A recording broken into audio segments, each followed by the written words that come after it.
What's up, everybody? Welcome back to Off the Wall. My name is Bogz. I'll be your host and reviewer today. My boy Mike isn't here, and of course, I'm by myself. Solo review. Today will be episode 9 of the ANDOR series. It is called Nobody's Listening. So, this episode, a lot to uncover, a lot to unpack.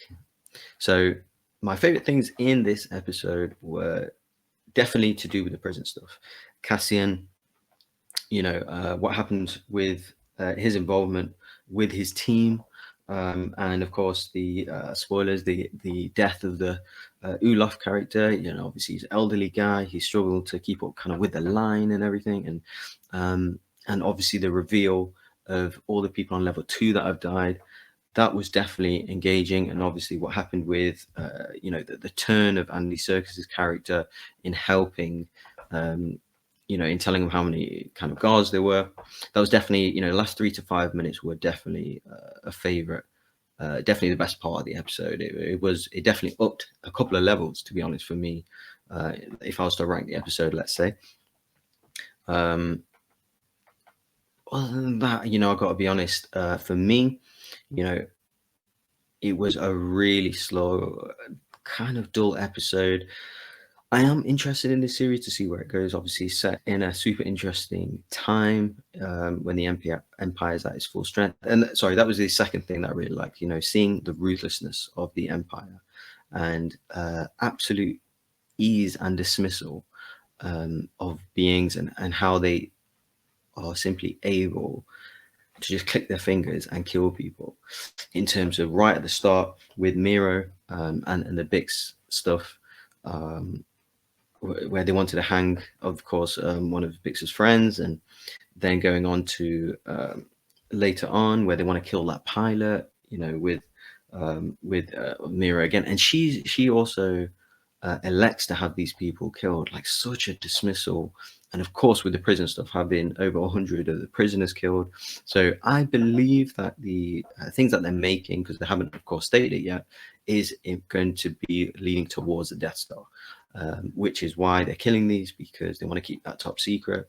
Of course, if this gets out towards the Senate and the people there, that will affect the Emperor's control and grips over the galaxy. And of course, seeing the Senate is always amazing. Absolute throwback to the prequels. Seeing all the scenes from the prequels, and of course where Yoda and Palpatine fought themselves. Yeah, they were the strongest part of the episodes, but got to be straight up honest. How many times can I see Cyril eat that cereal? Continuously. He's gone from an actually genuinely interesting character to now an irritating character. How many times is he going to just ask about Andy and ask about Cassie and Andor and not really go anywhere? We've seen this the last few episodes. How many times has Miro kind of insisted to the other Imperials that, okay, this is the real threat, Cassian and the rebels, we need to shut this down. Yes, they're taking it more seriously, but we've seen these scenes over and over again, and making the Mon Mothma kind of storyline too political, too dialogue heavy, too much exposition is not engaging enough. Again, we've seen this for 3 or 4 episodes now. Mon Mothma's having the same variation of scenes, trying to get the funding, trying to raise money, trying to do it in secret to feed the rebellion. We've seen it over and over again. Yeah, we got a bit of Bix getting kind of tortured. Obviously, that's a usual theme in Star Wars. We do see that. But obviously, how it's done, it was more reminiscent of Rogue One, having the mental torture as opposed to physical, like in Empire, for example. So, a bit like Borgullet type torture to extract the information from her. And, overall, I was quite disappointed with this episode. Almost no action in this episode. Like, this episode is not really fun. For me anyway, I get people are, really engaged and with this series and find it engrossing and dramatic. That's great. This channel is for everybody, all kinds of views, left or right, up and down, all Star Wars fans. I'm happy for you guys. For me, coming off the back of Tales of the Jedi, I hope Lucasfilm invest more in these kind of in Tales of the Jedi, and what that brings, and the joy that it gave me. Continuing George Lucas's characters and story arcs, and adding to it, um, building them, kind of pre-established lore and legacy, and having and being absolutely engrossed and enthralled in the action, in the score, in the story. Fascinating, absolutely wonderful story arcs. And that's probably the best thing from Disney Lucasfilm since the Disney takeover, is probably the animation. I don't think they've really missed.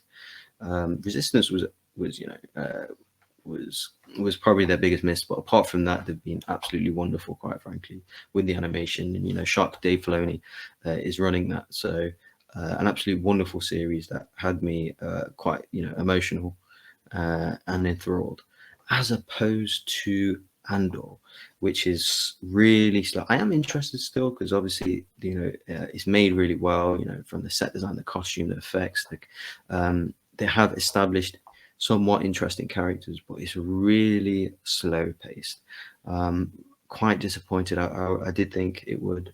No Stellan Skarsgård as well. That's an absolute. I was waiting for him to turn up, and he just didn't. And I felt like most of this could have been done in the previous episodes, really. So unfortunately, not the best episode.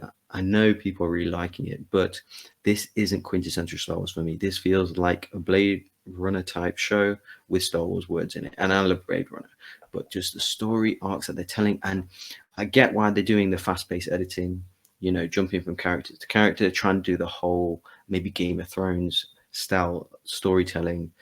But it just wasn't for me. There wasn't enough exciting, fun, entertaining things happening from scene to scene. I mean, they were cutting from scenes to scenes without any dialogue sometimes, just an expression or a close-up of someone. So definitely a confusing episode. I definitely kind of put this with the earlier episodes in the season, which I didn't like at all.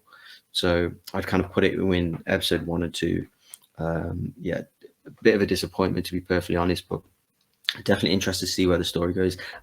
As it progresses, I do think Palpatine will not appear. I did think that a few episodes, but just the way the story's going, we'll see where Martha's storyline takes her. She seems to have to be potentially involved in some kind of gangster now, some kind of rich, controversial figure. So we'll see where that goes. That could be interesting, but other than that, I'm not looking forward to the Cyrus arc or the Bix one. I couldn't care less. Definitely interested in the prison stuff, because maybe people watching maybe don't know. I don't want to spoil it at all, but there are, I won't say who, I won't say how many, but there are characters in the prison that do actually appear in Rogue One as a part of the rebellion. So I won't point to who exactly, but we know that obviously some of them survive and join the rebellion. So we are hopefully going to see that. And I want to see more Stellan Skarsgård, of course, and Saw Gerrera. I hope that just wasn't a cameo, a 5-minute story arc in 12 episodes. I really want to see more. But I guess that's it, guys. I'll probably rank this episode somewhere like a 6. That's purely because of the strong last 3 minutes of this episode. Failing that, it would be lower, to be honest with you. But anyone who's new to the channel, please like, comment, subscribe. Let us know what you think of the episode, and catch you guys on the next review. Hopefully Mike will be here, maybe yes, maybe no, and we'll see you next time.